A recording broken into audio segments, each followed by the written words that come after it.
방금 소개받은 옴부즈만 박지봉입니다. 먼저 이렇게 아침 일찍부터 우리 회원 여러분께 이런 강의를 하게 될 수 있게 되어서 매우 아주 기쁘게 생각합니다.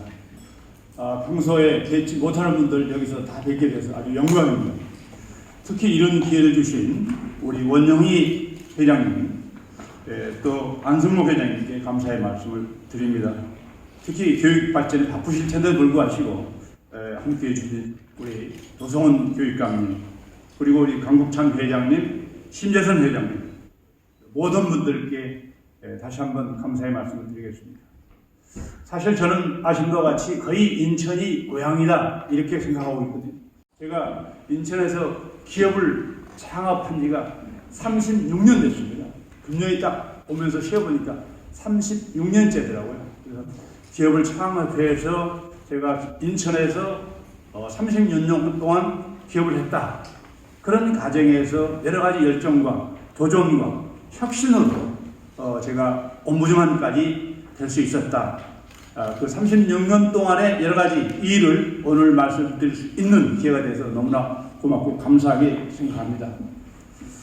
그럼 강의를 시작하도록 하겠습니다. 강의는 기업 이야기 반과 옴부즈만 얘기 반으로 나눠서 하도록 이렇게 하겠습니다.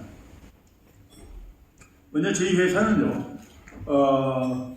철강과 물류와 화학과 자동차 부품 이 네 가지 크게 형성되어 있습니다. 한국에 15개 공장을 가지고 있고 해외에 6개 공장을 운영하고 있습니다.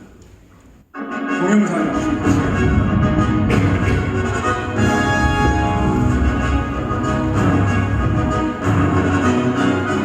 푸른 차갑지 따뜻한 세상의 불을 만들어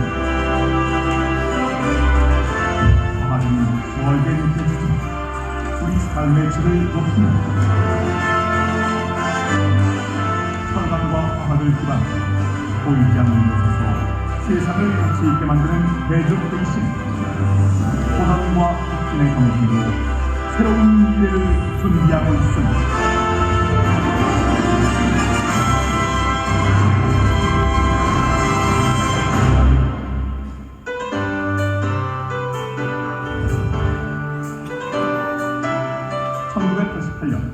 배주개발주식회사로 출발한 배주베이시는 철구조물 제작 시공을 기반으로 사업을 확장해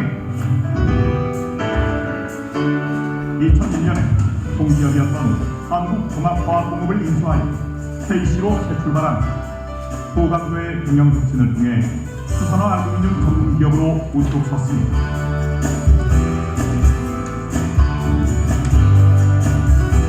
신성장 동력인 자동차 부품과 미래 산업의 최첨단 소재까지 국민 생활의 편익을 부모하 국가 경제 발전의 밑거름이 되어온 배주베이시는 세계 일류 기업으로 거듭나고 있습니다.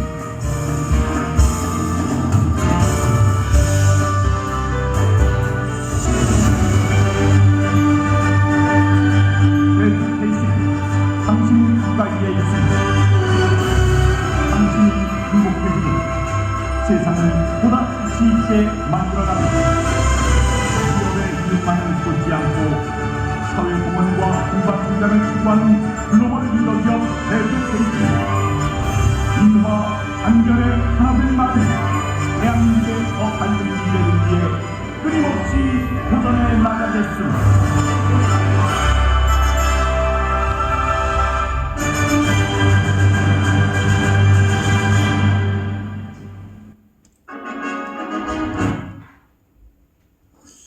동영상을 갑자기 이게 말다 보니까 조금 음질이 좋지 않습니다. 이해해 주시기 바랍니다. 여기 계신 사업하신 분 모두 다 잘 아시겠습니다만, 제가 60년도, 50년도에 태어나서 60년도, 70년도 어려운 시기를 겪었거든요. 그때 저희가 초등학교 다닐 때만 해도 아버지가 꽤 부자였다고 그렇게 들었는데, 아버지가 초등학교 바로 졸업하자마자 여러 가지 일을 하시다가 서울에 와서 사업하다가 망했어요. 부도가 난 거죠. 그래서 저희가 중학교, 고등학교, 대학을 굉장히 어렵게 다닐 수밖에 없는 상황이었거든요. 다시 말하면 학교를 다닐 수 없는 그런 상황이 됐었습니다. 근데 저는 그때 중학생, 고등학생들이 교복을 입고 다니니까 교복이 그렇게 입고 싶더라고요. 근데 교복을 못 입을 그런 신세가 된 거죠. 그래서 저희들이 가족이 뿔뿔이 이제 흩어졌습니다. 저는 이모네 집으로 갔었는데 이모한테 졸라가지고 어쨌든 중학교에 가서 그때 아르바이트라는 것이 사실은 거의 중학생이 할 수 있는 게 뭐 구두를 닦는다든지 이발소에 가서 머리를 감겨준다든지 연탄을 날려준다든지 이런 일밖에 없었거든요. 혹시 시다라는 직업 가져보신 분이라 아신 분 계세요? 시다.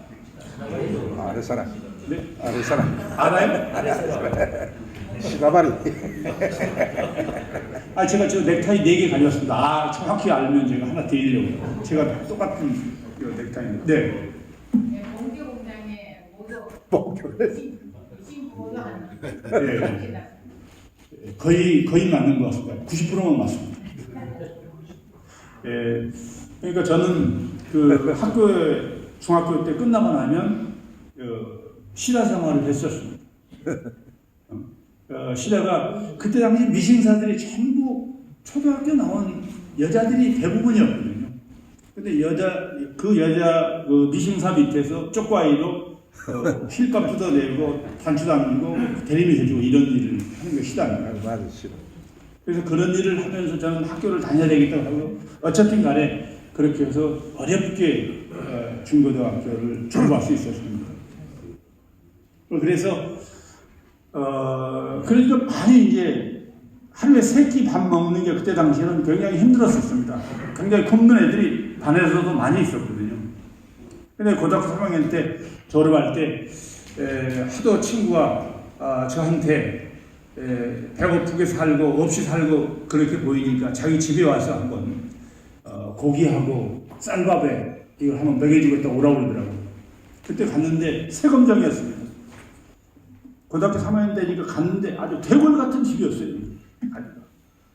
부모님이 그 대문서부터 그 아내까지 인사하는데 굉장히 크더라고요. 인사를 하고 앉았는데 제일 처음에 딱 가져 나온 음식이 뭐였냐면 귤을 한 박스 가져 나오더라고요. 귤을 한 박스. 귤을 한 박스 가져 나와가지고 이거 시켜 먹으라는 거예요. 그때 제가 귤을 한 번도 먹어본 적이 없었어요. 그때까지만 해도. 60년 되니까 먹어보지 못한 사람이 많거든요. 근데 실컷 먹으라고 그러니까 눈이 휘둥그레질 수밖에 없는 거죠. 그때 귤나무 하나면 애를 대학까지 가르칠 수도 있다. 이렇게 대학 나오라고 일컬을 때입니다. 얼마나 비싼 과일입니까? 그런데 그걸 큰 바구니 놔두고 실컷 먹으라고 하니까 이거 눈이 휘둥그레질 수밖에 없는 거죠. 그래서 실컷 먹고 그 다음에 소고기, 쌀밥에 실컷 먹고 난 이후에 야, 니네 아버지 뭘 하는데 이렇게 니네 집은 잘 사냐? 이렇게 물어보니까 사업한다고 그러더라고요. 그때부터 저는 사업을 해야만이 겨울에 이렇게 귤도 먹을 수 있고 쌀밥에 고기를 먹을 수 있구나.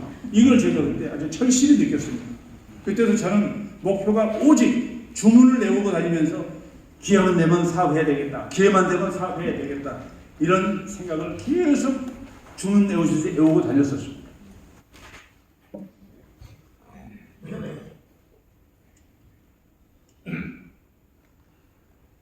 그래가지고 첫 직장에 다녀가지고 그때만 해도 첫 직장 다니면 재형저축이 있었는데요.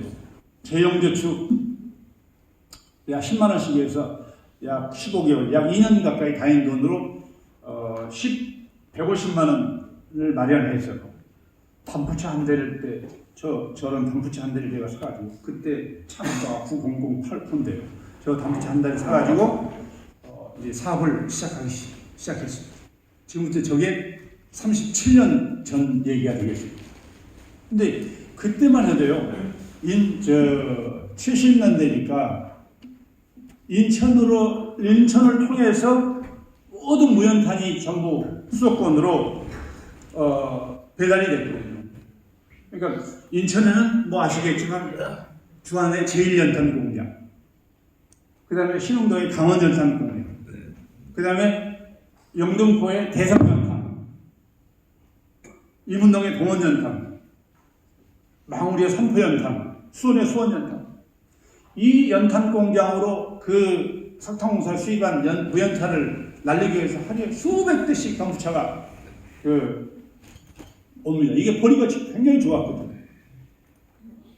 우리 신재선 회장님 오셨습니다만 아마 신재선 회장님 그때 이게 카고 트럭을 했기 때문에 잘 모릅니다만 대충은 아마 아실 겁니다. 그래가지고 꽤 이게 돈벌이가 많이 됐었습니다. 그래서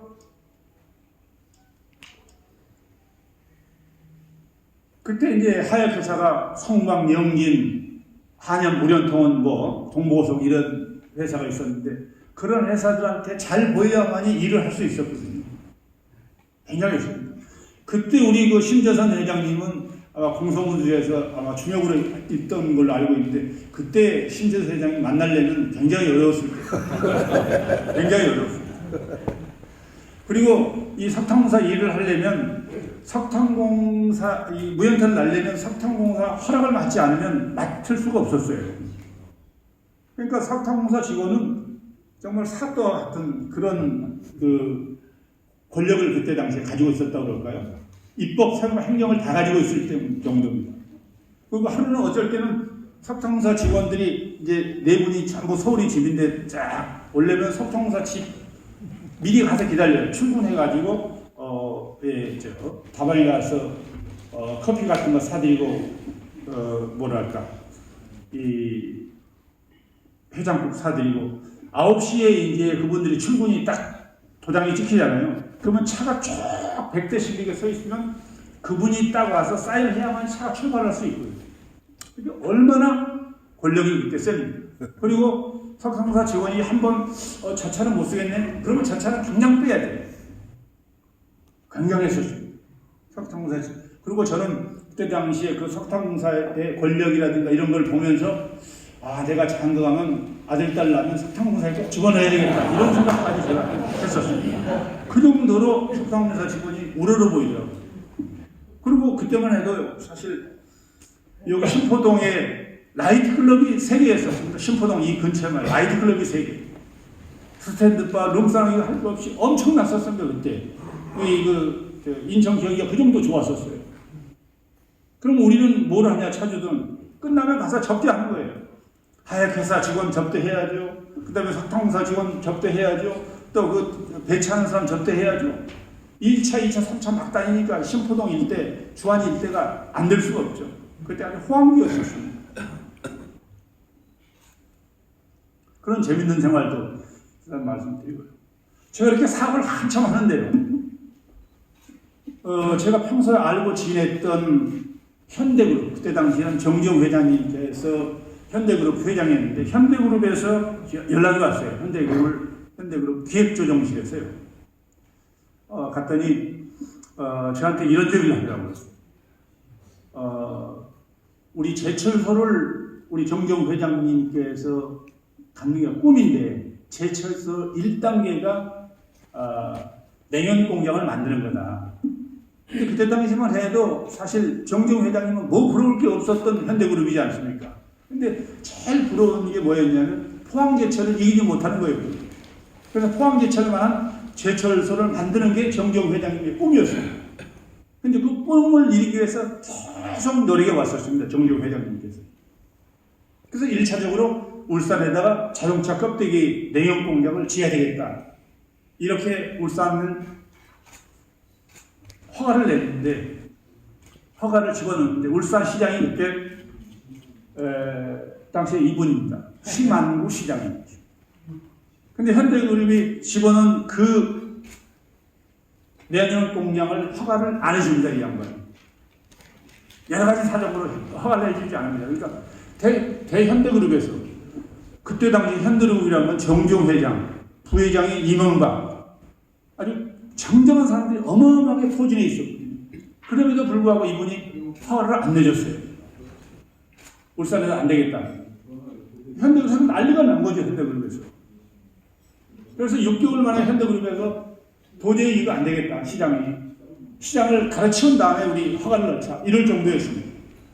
근데 거기에 있는 사장이, 이제 부사장이 저를 부르더니 현대그룹에서 거의 포기 상태인데 내가 봤을 때 당신 성격으로 당신이 이걸 하면 가능성도 있지 않겠는가. 그래서 당신이 한번 화가 내면 이 모든 운송권을 당신한테 다 주겠다. 이래 한번 해봐라. 저한테 그러더라고요. 그래서 제가 그때 연탄 본부처만 하고 나르고 있을 때인데 제가 그거 밑자 건전 아닙니까? 그래서 좋다. 그럼 약속을 하십시오. 그 운송권을 모두 다 저한테 준다면 제가 모든 수단을 다 동원해서 이걸 해결하겠다. 그래서 약속을 해가지고 이제 연탄 만드는 건 슬슬 좀 포기하면서 제가 울산으로 내려갔습니다. 그래서 울산에 대해서 이 심항구 시장님에 대해서 전부 조사를 했어요. 누구하고 친한가, 누구하고 가까운가, 누구 얘기를 듣는가, 이거 전부 조사를 했습니다. 어디에 사는가. 그래서 지금도 생생합니다만 울산 남구의 현대아파트, 달동 현대아파트 7층에 딱 사시더라고요. 7층에. 그래서 제가 쭉 포구 조사를 해서 1층에 제가 그 아파트 1층에 가서 살고 있는 분들 만나가지고 1층을 저한테 비워주시오. 돈은 달라는 대로 제가 줄 테니까. 그래서 그 아파트 1층을 제가 프리미엄을 거의 땀을 주고 샀습니다. 그 이사장을 그다음 이사를 보내고 제가 그걸로 이사를 갔습니다. 그래서 이제 이사를 간 이후에 그 첫날 시장님이 딱 출근하는데 제가 아침에 나와서 시장님 1층으로 이사 온 박주봉입니다. 그러니까 잘 왔다고 환영한다고 그러시더라고요. 그리고 이제 간 다음에 또 퇴근할 때 그분이 한 10시에서 11시 항상 술을 좀 드시고 퇴근할 때 또 가서 오늘 고생했습니다. 고생하셨습니다. 예. 그러고 이제 들어가시고 그러게 이틀째 되는 날 또 이제 나가서 그 다음날 또 하니까 예, 나오시지 않아도 된다고 나오시지 말라고 저한테 그러더라고요.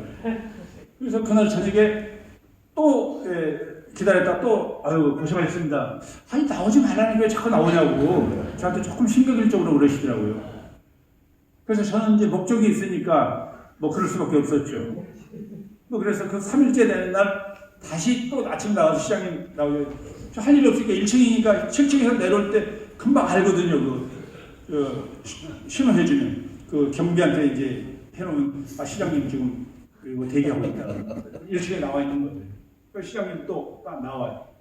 시장님 안녕하십니까 여러분. 거기서 막 이제 3일째 날 신호기를 좀 내시더라고요.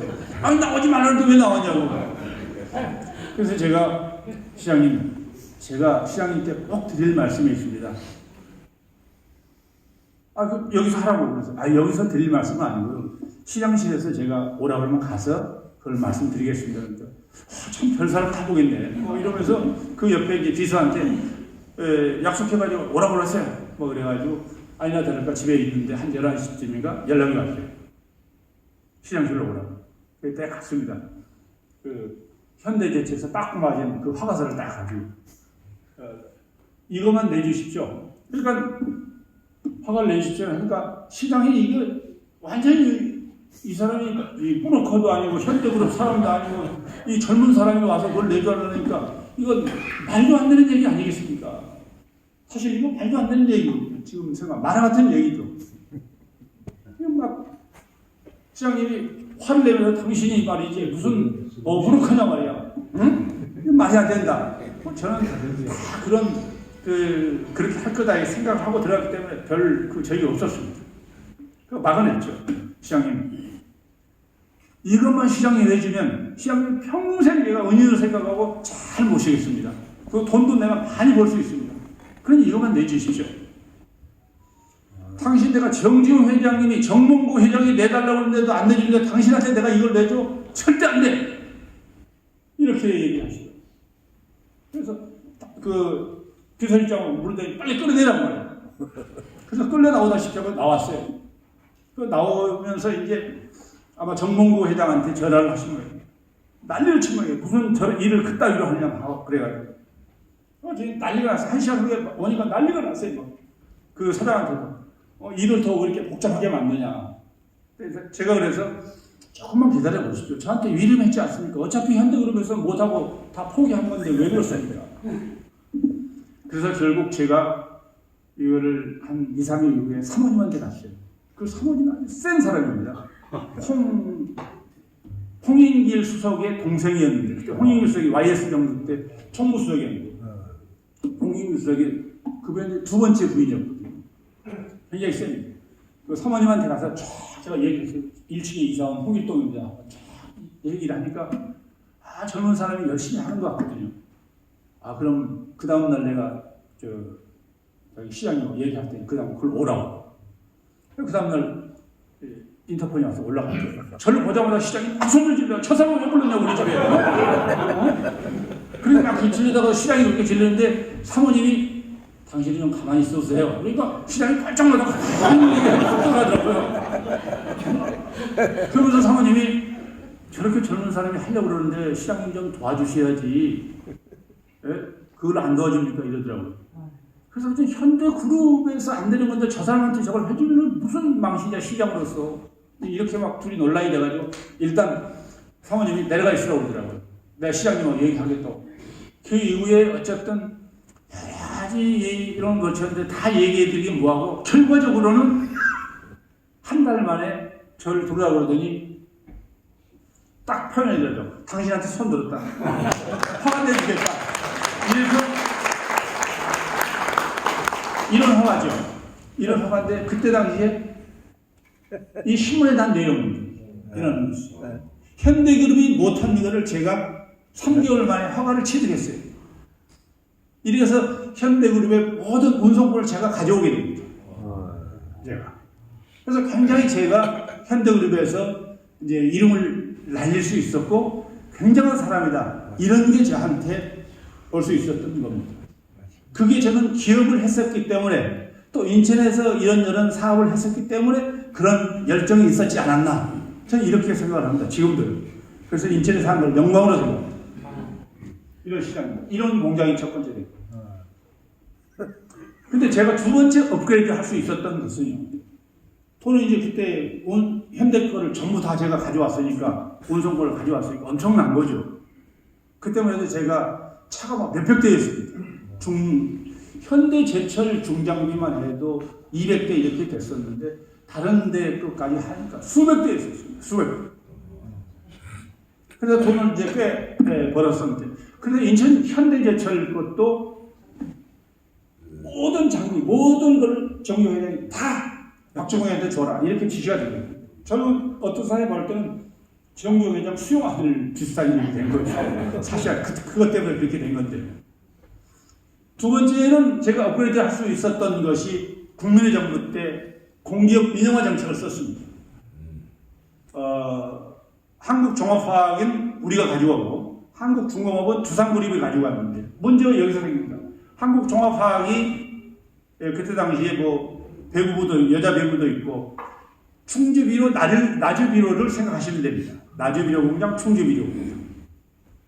근데 그때 당시에 충주비료, 나주비료가 이 치약 원료, 세제류 이 원료를 스파크 이런 걸 굉장히 많이 만들거든요.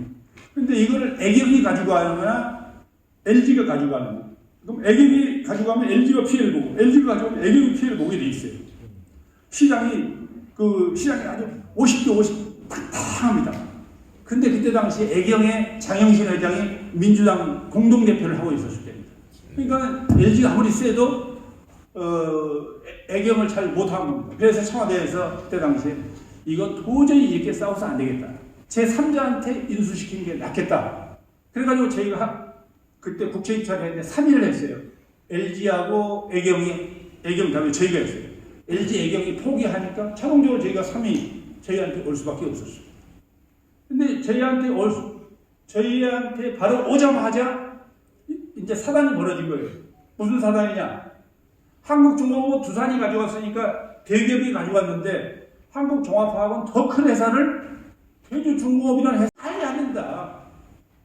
신분이 공공기관에서 중소기업으로 떨어지는 거거든요. 그래서 이거는 인정 못한다고 파업을 하겠습니다. 노조원들이 파업을 해가지고 산업은행 그때는 총재로 했죠. 산업은행 총재실을 점거하고 공장을 점거하고 기재부 일부를 3개를 점거를 했어요. 600명 전부 차 타고 와서 그래가지고 파업을 5개월 동안 했습니다. 도저히 대주중공업으로는 우리가 팔릴 수 없다. 대기업에 팔아라니. 그때 당시에 공기업은 삼성과 하나를 밑여놓고 이걸 팔았거든요. 그러니까 그런 대기업도 자기가 밑여놓고 일을 했었는데 하루아침에 대주중공업이라는 조그만 회사가 가져간다는 말이 안 되는 거죠. 그래서 6개월 파업해서 제가 노동조합하고 아주 수차례 저걸 했습니다. 협상을 해도 안 돼요. 그래서 제가 하루는 컨테이너 3일로, 그러니까 3일로가 3일 빌딩이 산업은행 본점이었는데 그 밑에다 총대실 전부하고 있고 그 밑에 이제 그 지원해주는 부서는 그 밑에 있거든요. 근데 그 밑에다 놓고 제가 노조분들 다 들어오라고 그래가지고 여기서 다 죽자. 굶어 죽자. 아무것도 먹지 말고. 응? 그래서 저는 혼자 들어가고 전체 다 노조 간부들하고 이틀인가 굶으니까요. 저는 각오를 하고 들어갔는데 이틀만 굶으니까 걔네들 아니 이렇게 굶지만 말고 서로 죽을 필요 뭐 있냐. 응? 협상을 하자. 막 그렇게 해가지고 그때 협상이 잘 돼가지고 성공적으로 저희가 이걸 인수하게 됐어요. 근데 인수하자마자요. 또 일이 벌어졌어요. 우리 중소기업이 인수를 하다 보니까요. 일본에서 이것들이 전부 들어오는데 아니 조그만 회사 이거 없애버리면 망할 것 같거든요. 그러면 한국 시장을 일본이 다 먹을 수가 있으니까 일본에서 우리 반 가격에 여기다 덤핑을 한 겁니다. 한국 시장에. 그러니까 우리는 인수 한 달 만에 또 문을 닫게 됐어요. 우리 걸 사질 않으니까 일본 제품을 반 가격에 사니까 전부 한국에 계시는 거기 걸 사죠. 근데 문을 닫아가지고 거의 고사 위기에 온 겁니다. 그래서 어쨌든 간에 이것도 수그러고 열심히 뭐 해가지고 열정으로 도전해가지고 이것도 우리가 극복을 해낸 경험이 됐습니다. 이게 공장인데요.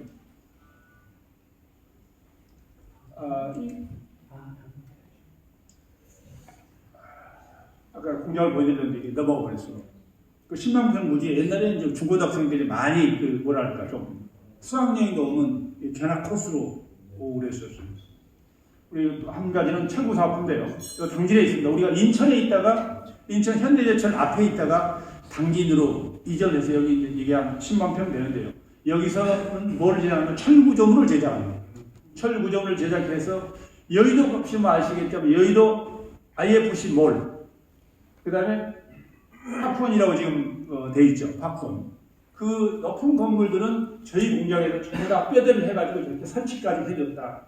이렇게 보시면 될 것 같고, 지금 현대자동차, 지금 삼성전자, 지금 짓고 있는 것들은 전부 저희가 뼈대를 하고 있다. 이렇게 말씀드릴 수가 있을 것 같습니다.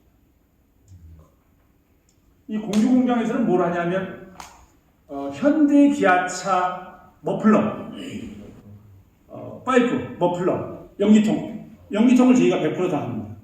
그때 제가 이제 그 회장님한테 다 줘라 해서 가지고 나온 것 중에 하나죠. 그래서 이거는 아직까지 이원화가 안 되고 있습니다. 그러니까 회장님 유지가 있어가지고 이 양반한테 다 줘라. 이랬기 때문에 이거는 지금까지도 이원화 안 하고 저희들이 계속 독단으로 하고 있습니다. 뭐 연기통, 그러니까 기아차나 현대차를 타고 다니시는 분들은 그 연기통은 우리가 만든 파이프다 이렇게 생각하시면 될 것 같습니다. 캄코모터스인데요. 여기는 캄보디아인데 현대자동차에서 생산하는 18개 품목, 18개 자동차를 분해해서 가지고 가가지고 여기서 완성차로 만들어가지고 캄보디아에 파는 이런 DKD 완성차 공장이라고 하겠습니다. 캄보디아에는 하나밖에 없는 공장입니다. 캄보디아는 지금까지 99.9%가 일본 차였습니다. 도요타. 근데 저희가 지금 들어간 지 한 10년째 됐어요. 10년째 됐는데 저희가 거의 10%까지 올라갔습니다. 그러니까 누적 대수가 지금 2만 대 좀 넘었습니다. 그러니까 상당히 우리가 지금 치고 올라가고 있습니다. 다행히 그 캄보디아 후센 총리가 굉장히 한국을 좋아합니다. 그래서 앞으로 굉장히 발전성이 있다 이렇게 말씀드릴 수 있을 것 같습니다. 대주 코레스는 이번에 아까 잠깐 말씀드렸으면 여기 좀 불안이 있어가지고 좀 화제가 난 현장인데요. 이 회사에서는 세계에서 최초로 전기차 프레임이라는 저 위에 보이죠. 전기차 프레임을 세계 최초로 우리가 개발했습니다. 저 개발할 때 저희가 한 500억 정도 돈을 들어가면서 이거를 개발했어요. 그때 7, 8년 전에 저희가 전기차 이걸 개발한다고 하니까 다들 미친 사람이라고 그랬거든요. 근데 당시에 제가 자동차 전시회를 가보니까 7, 8년 전에 가보니까 그래서 전기차가 앞으로 올 수 있을 것 같다. 이런 생각이 들어서 그 프레임을 저희가 연구를 했는데 연구 거의 하려고 그럴 때 전기차가 한 5년 전부터 슬슬 오기 시작하더라고요. 그래서 현대 기아가 이 프레임을 보고 다 거짓말이라고 했어요. 이들이 개발할 수가 있느냐 이런 거예요. 근데 저희들은 벌써 7, 8년 전부터 쭉 도요타에서 태지간 기술자, 포드에서 태지간 기술자를 저희가 연구해가지고 이걸 만들어낸 거죠. 그래서 세계 최초 지금 요 프레임을 만들어서 유럽에 수출해서 요 차를 장착한 제기어라든가 이런 차가 지금 잘 팔리고 있습니다. 그리고 현대기아처럼 이제 뭐랄까요? 이런 앞에 알루미늄 반반 이런 거를 만들어서 공급하고 있다는 말씀입니다. 저의 멘토는 사실 정재훈 회장님입니다. 그래서 저는 정재훈 회장님을 닮아보려고 굉장히 노력을 많이 했었습니다. 그러니까 사업을 할 때나 모를 때나 정재훈 회장님이 3시 반, 4시에 꼭 일어나신다고 그래요. 4시 반 정도에서 4시 한 40분 되면 대문 나오십니다. 컴컴하죠. 저기 아들들 다 데리고 가끔씩 출근합니다.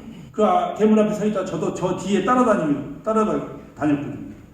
정재훈 회장님이 무슨 옷을 입고 다니나, 무슨 말씀을 하시나, 또 어떻게 행동을 하시나 이런 걸 좀 배우기 위해서 여러 차례 따라다녔어요. 그래서 아들들이 저는 제가 사업한 사람이 아니고 기자인 줄 알아요. 박 기자님하고 이랬습니다. 제가 얘기할 필요 없죠. 사업한다고 그러면 못 따라오게 하거든요. 그래서 기자인 줄 알고 뭐 수첩 하나 들고 계속 따라다니고. 그렇게 제가 정재훈 회장님을 닮아보려고 굉장히 노력을 했어요. 근데 정재훈 회장님께서 많은 선물을 저한테 주셨어요. 이게 그러니까 하늘은 스스로 돕는 자를 돕는다고. 서로 알지도 못하는데 여러 가지 부분에서 저한테 할 수 있는, 일할 수 있는 기회를 주셨습니다. 그래서 저만큼은요, 정재훈 회장님 집을 마음대로 이렇게 들러 날아갈 사람들이 없습니다. 여기 2층 보이시지 않습니까?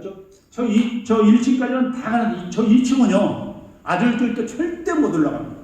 정몽구 회장님도 2층을 못 올라갑니다. 사연이에요, 사연. 저기는 정재훈 회장님만 쓰는 공간입니다. 아들들이 못. 그 정도 정재훈 회장님이 이게 강했습니다. 이게 박정희 대통령께서 써준 글이시라고 하더라고요. 이렇게 해서 저는 이제 기업 일을 마치고 다음은 이제 제가 하고 있는 업무지만에 대해서 이렇게 하도록 하겠습니다. 시간이 좀 많이 흐른 것 같습니다. 업무지만에 대해서 혹시 아시는 분 계세요? 한문희 씨, 올 넥타이 가지고 그대로 가져가야 될 것 같습니다. 그 밑에 써난 행정대리. 네. 사실 업무지만은 어떻게 한마디로 표현하면 암행어사와 같은 일을 하는 겁니다. 암행어사와 같은 일. 그러니까 억울한 사람들을 대변해주기 위해서 유럽에서 만든 거예요. 우리나라 그대로 이명박 정부 때 도입해가지고 우리나라도 이제 기업을 돕게 하는 건데요. 중소기업, 중견기업, 소상공인 규제와 고치정을 상시적으로 이렇게 체계적으로 만든 정부 기관입니다. 개인이자 기관인 것이죠. 저 밑에 우리 이제 공무원 몇 명 왔습니다만 저 밑에 공무원들이 45명이 있거든요. 그 45명이 모든 애로사항을 취급해서 그걸 해결한다. 이렇게 생각하시면 좋을 것 같습니다. 이걸 잠깐 추천하시겠습니다.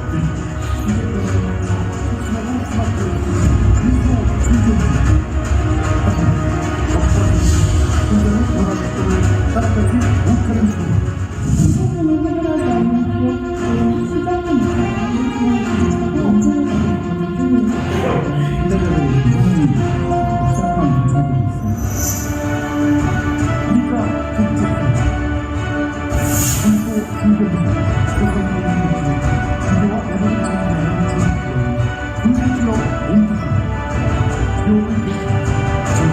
기업의 도출을 정의하고 해결하는 역할을 합니다. 이제 혼자 고민하지 않아도 됩니다. 규제 도출 해결사 중소기업 옴부즈만이 있습니다. 옴부즈만은 기업 가까이에 있습니다. 전국 지자체, 공공기관을 통해 누구나 손쉽게 규제 에러를 신고할 수 있습니다. 연간 중소기업 규제 비용 50조 6천억 원, 이중 30%는 적극 행정으로 해결할 수 있습니다. 적극 행정은 규제 혁신으로 기업을 웃게 하고 나아가 행복한 대한민국을 만듭니다. 옴부즈만은 적극 행정 공무원이 불합리한 징계를 받는 경우 징계 면제로 규제 개선의 걸림돌을 제거합니다. 옴부즈만은 기업의 편입니다.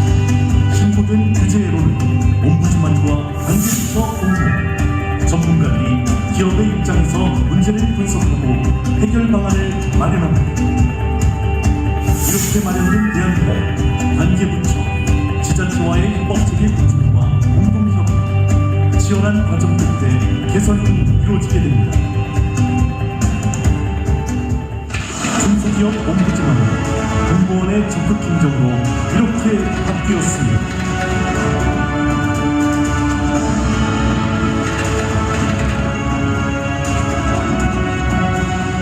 확실하게 해결하겠습니다.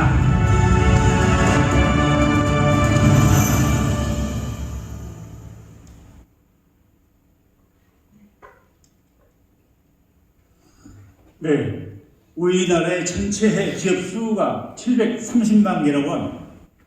중소기업이 728만 개고, 그래 99.9%입니다.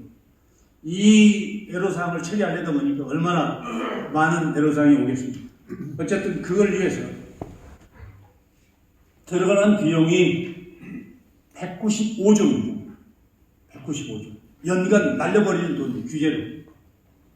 엄청나지 않습니까? 인천 1년 예산이 13조로 알고 있습니다. 거의 8배를 날리는 거죠, 규제로. 그래서 이거를 정부에서는 어떻게 해서든지 줄여보자. 이렇게 해서 저 같은 이런 제도를 만들어가지고 열심히 하고 있습니다. 저희들이 아까도 잠깐 말씀드렸습니다만, 제가 오기 전에는 수용률이 7%였습니다. 저 전임자들은. 교수들이죠. 교수님들이고 공무원들. 이분들은 7%대였는데 제가 와서 지금 30% 가까이 플러스를 끌어올리고 있습니다. 그러니까 옛날에 700건 푸는 거를 지금은 2000건 정도 풀고 있습니다. 애로사항. 그러니까 기업인이기 때문에 또 인천 출신이기 때문에 그 정도 풀 수 있는 겁니다. 공무원들 정말로 답답한 게 맞습니다. 그래놓고 공무원을 여러 전략으로 이겨야만이 그 규제가 풀을 수 있거든요. 고충을 풀 수 있거든요.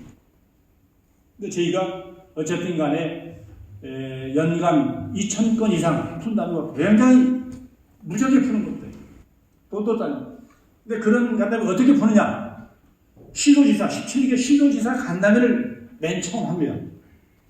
인천에서 했던 간담회입니다. 작년에 우리 이정복 시장하고 저하고 국무조정실의 박문규 장관하고 국무조정실장이죠. 제일 버팀목입니다. 여기 와서 인천시에서 간담회 한 사진이 되겠습니다. 그래서 인천시의 여러 가지 큰 쓰레기 매립장 관계 이런 것도 여기서 많이 노래돼가지고 상당 부분 해결이 됐고 인천에도 많이 보탬이 됐다는 말씀을 드립니다. 또 다른 거는 SS 토크라고 중소기업진흥공단이라고 각 지부가 다 있습니다. 그 지부를 통해서 그 애로사항을 전부 취합을 해서 저희하고 간담회를 해서 이게 15번 정도 1년에 실시하고 있습니다. 이런 간담회. 그리고 수출입 간담회. 수출에 관련된 거. 우리 수출무역협회 왔습니다. 수출 간담회를 1년에 4번, 4-5번 하고 있습니다. 그리고 소상공인들. 이것도 한 5번 정도 지역으로 날아가면서 하고 있습니다. 국민통합위원회라고 있습니다.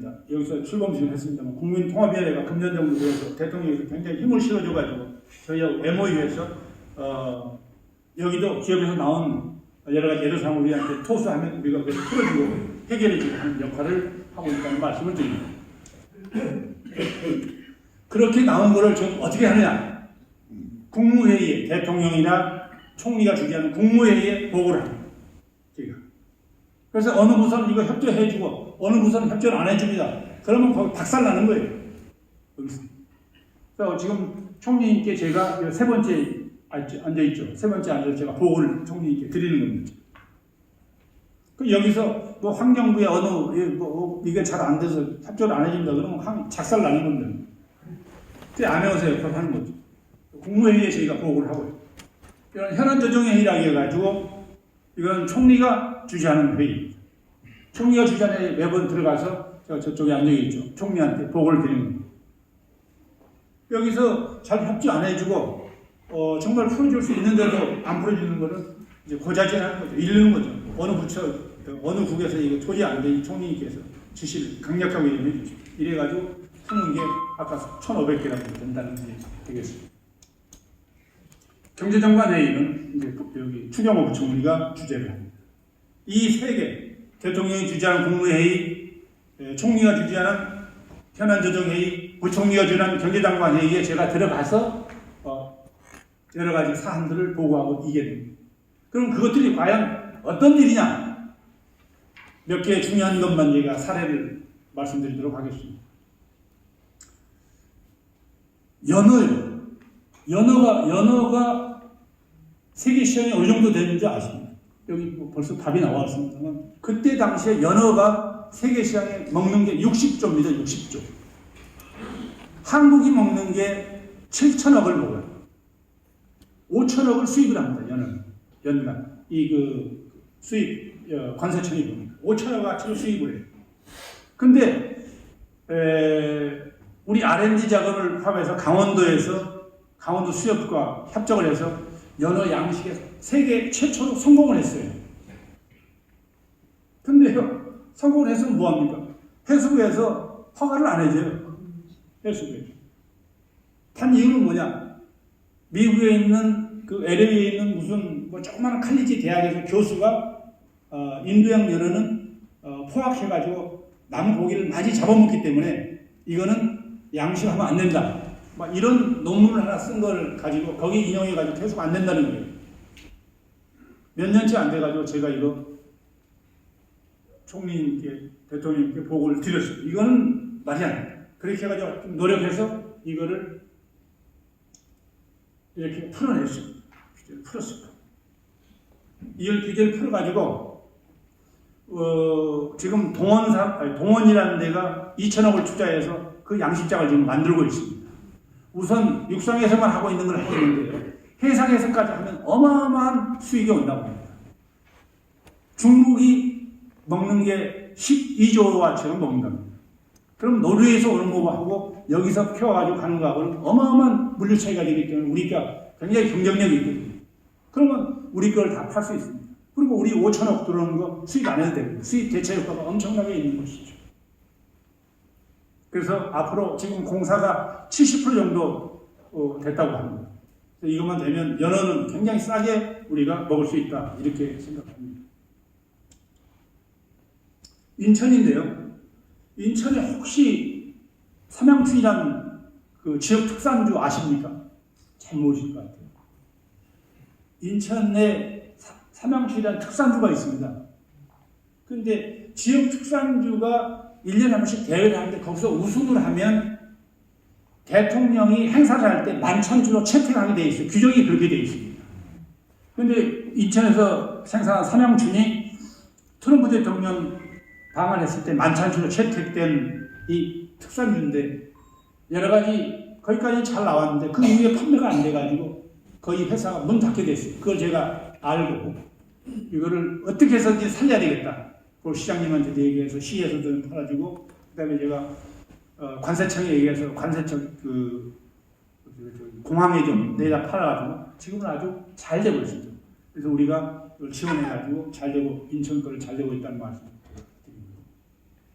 그다음에 제가 요즘 하고 있는 것 중에 하나가 당신은 여러 가지 일을 잘 하고 있는데 이걸 한번 해봐라 해서 어떤 거냐 하면 대형마트, 그러니까 이마트라든가 롯데마트라든가 홈플러스라든가 이게 일요일날 두 번을 쉬게 됩니다. 그러니까 일요일날 두 번 쉬니까 굉장히 그 시민들이라든가 그 이용하는 분들이 불편한 거죠. 그래서 현 정부에서 공약으로 이거를 평일로 바꾸겠다 이렇게 했는데 어쨌든 야당에서 반대해가지고 바꾸지 못하고 있거든요. 국회에서 그게 바꾸지 못하고 있습니다. 근데 저한테 그냥 한번 풀어봐라 해가지고 제가 이거를 열심히 지금 해가지고 대구 시장님한테 가서 대구 시장님한테 브리핑을 하고 딱 하니까 대구 시장님이 성격이 화끈하지 않습니다. 화끈하죠. 내가 시범적으로 풀겠다 말이야. 그러니까 대구가 이거 풀어서 지금 주말에 쉬지 않고 주말에 영업을 하고 주중에 쉬고 그걸 통계를 보니까 매출이 30%가 올라갔습니다. 대기업 매출이 30%가 올라가고 소기업 매출이 10%가 올라갔습니다. 모든 게 문 닫는 것보다는 하는 게 더 낫다 이런 결론이 나온 겁니다. 그리고 여론조사 2,000명을 해봤더니 89%가 이게 좋다고 나왔습니다. 그래서 저희가 이걸 가지고 충북지사한테 제가 갔습니다. 충북도 이거를 이렇게 해달라 합시다 해가지고 충북도 이제는 이렇게 지금 하고 있습니다. 전전주부터 시행을 해가지고 충북도 이렇게 해가지고 굉장히 좋은 효과를 보고 있습니다. 그래서 이제 호남지방을 저희가 공략했는데 제가 전북지사님, 광주시장님 만나고 왔습니다만 조금 어려운데 어쨌든 야당에서 지금 반대하고 있기 때문에 아마 잘 될 걸로 저는 생각합니다. 그리고요, 이 생맥주, 원래 생맥주라는 게 참 이상하게도 가게에서 나가면 안 되게 돼 있어요. 불법입니다, 불법. 배달이 안 되게 돼 있었습니다. 그러니까 사실 치맥 하면 저 밖에서 해가지고 배달만 해 먹지 않습니까? 현실은 그런데도 법은 그렇게 안 되게 돼 있어요. 그러니까 재수없는 사람은 벌금을 맞게 되고 영업정지를 맞게 되고 이런 사례가 너무나 많아 있었습니다. 근데 그걸 저희가 알고 국세청하고 협의해서 합법화를 시킨 겁니다. 2001년부터. 그래서 지금은 치맥이 막 배달돼가지고 마음대로 먹을 수 있게끔 이렇게 합법화 시켜준 거죠. 그래서 치맥이 굉장히 팔리는데 큰 도움을 줬다. 이렇게 말씀드릴 수 있을 것 같습니다. 속초에 가면요. 칠성조선소라고 있습니다. 칠성조선소. 이 조선소가 52년 정도, 53년인가 이렇게 됐어요. 6.25 때 지어진 이 조선소인데요.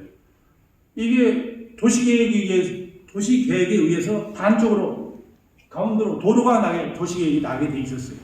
근데 그때만 해도 이 속초가 여기에 하루에 몰리는 인원이 3,000명, 4,000명씩 여기를 와서 커피를 마시고 여기를 즐기고 이랬던 장소입니다.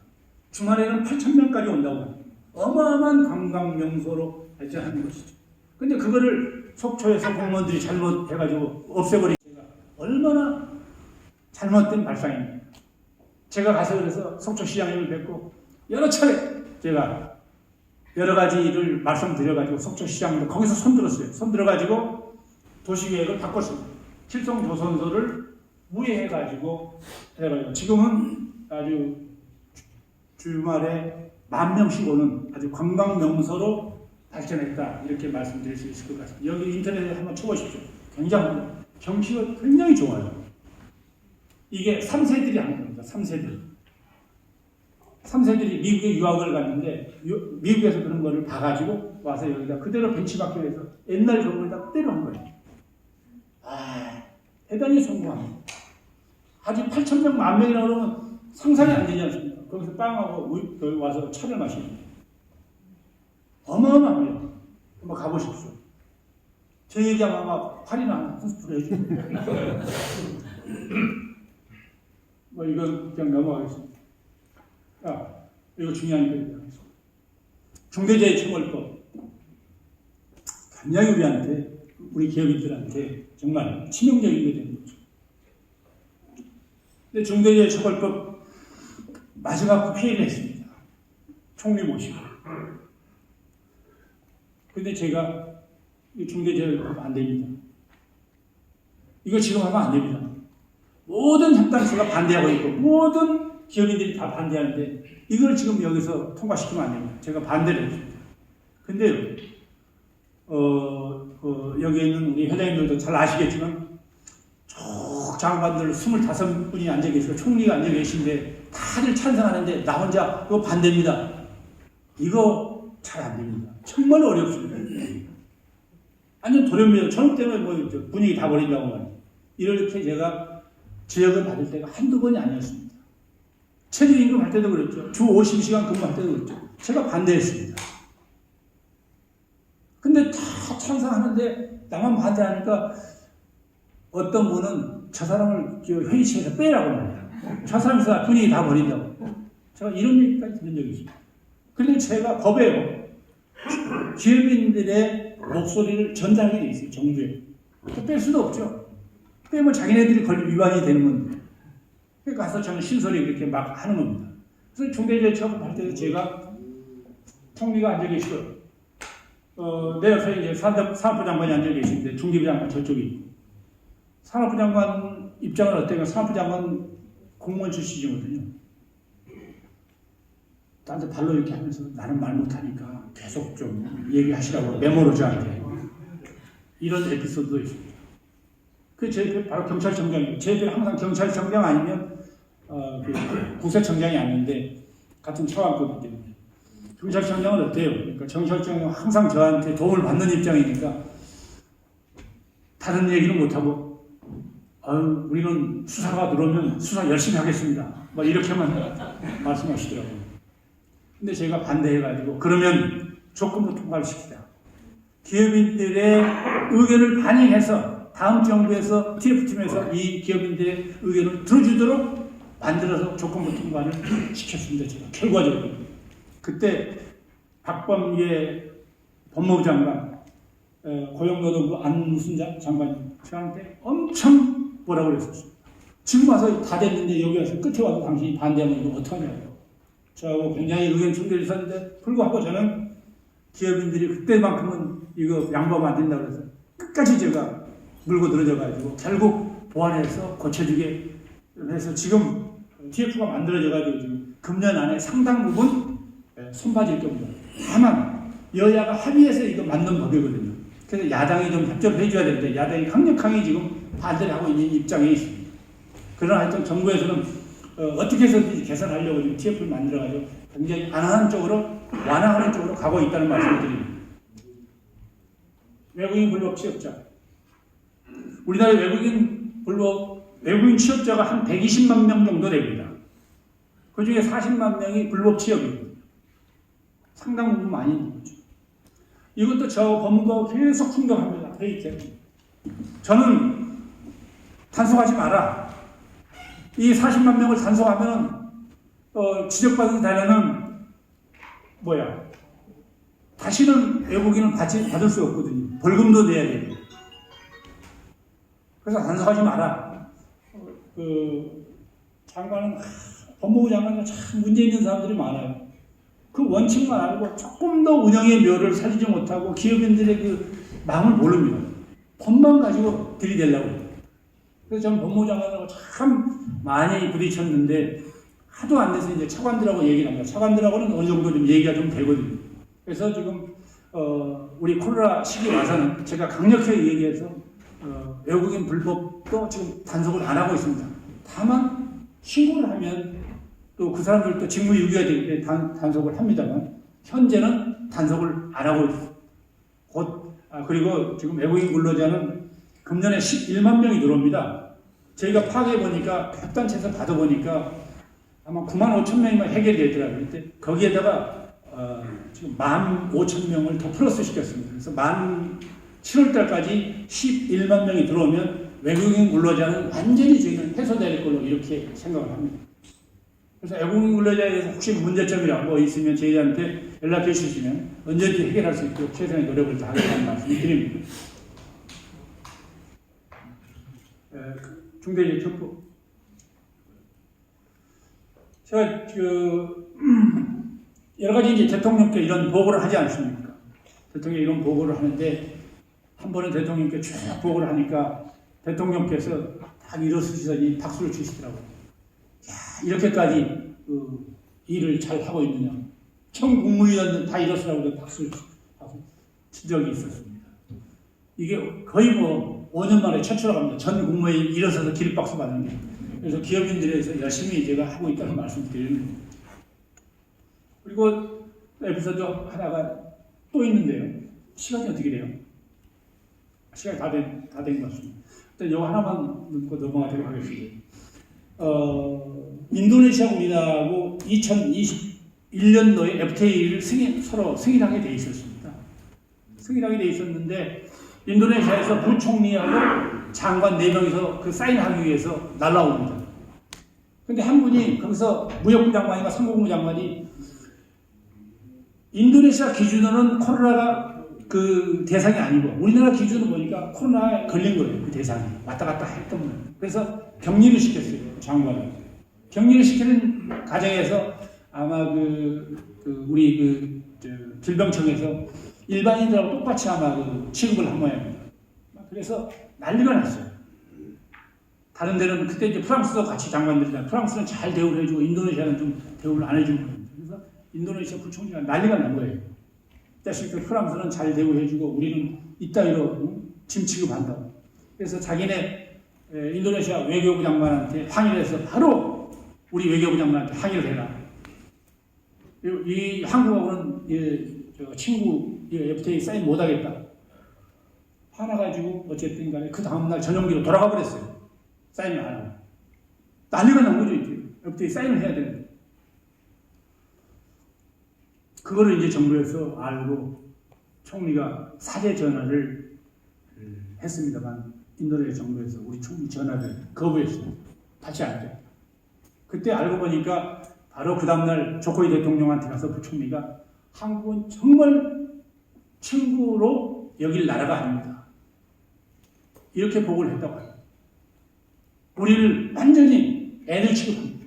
프랑스는 어른 취급합니다. 이런 나라하고 어떻게 전략적 기회를 하고 FTA를 합니까? 안 하는 게 좋습니다. 뭐 이렇게 해가지고 조코이 대통령이 그날로 한국 대사를 초치를 시킵니다.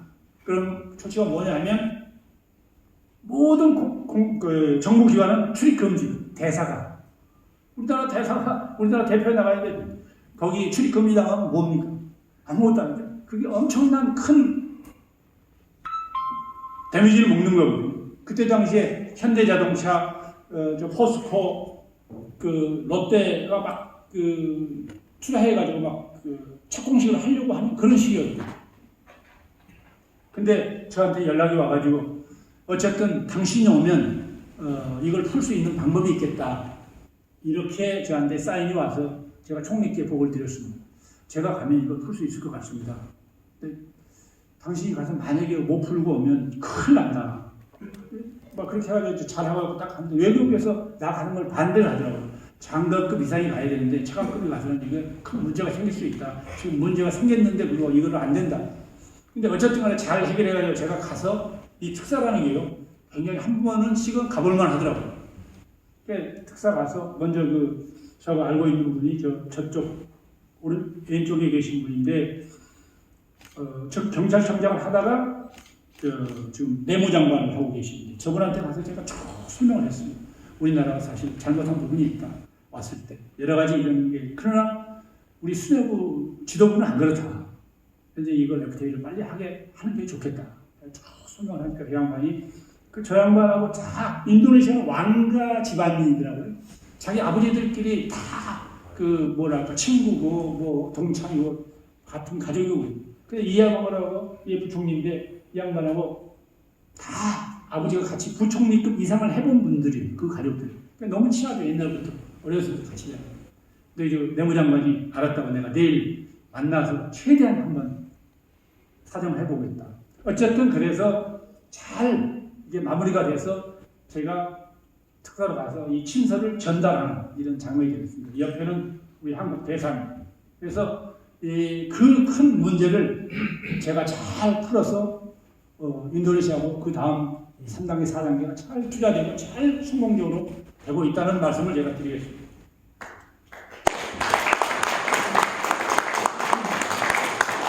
그리고 이제 마지막으로 저희가 그러면 공무원들이 저렇게 열심히 하는데 공무원들한테 제가 무슨 상을 줘야 될 거 아니에요. 공무원들이 진급하고 그래야 될 거 아니에요. 그래서 이거를 대통령께 보여드려서 중소기업 대한민국 규제 혁신 대상이라는 걸 만들어서 저희가 상을 줍니다.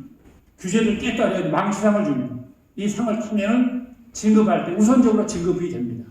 그래서 이거를 1년에 저희가 한 30분씩 공무원을 뽑아서 저희가 상을 줌으로써 그분들이 진급하는 데 도움이 될 수 있도록 또 기업인들을 도울 수 있도록 이런 제도를 제도적으로 만들고 보완한 겁니다. 앞으로도 저희들은 정말 체감도를 높이기 위해서 최선의 노력을 하겠다 이런 마음을 가지고 옴부즈만을 하고 있고요.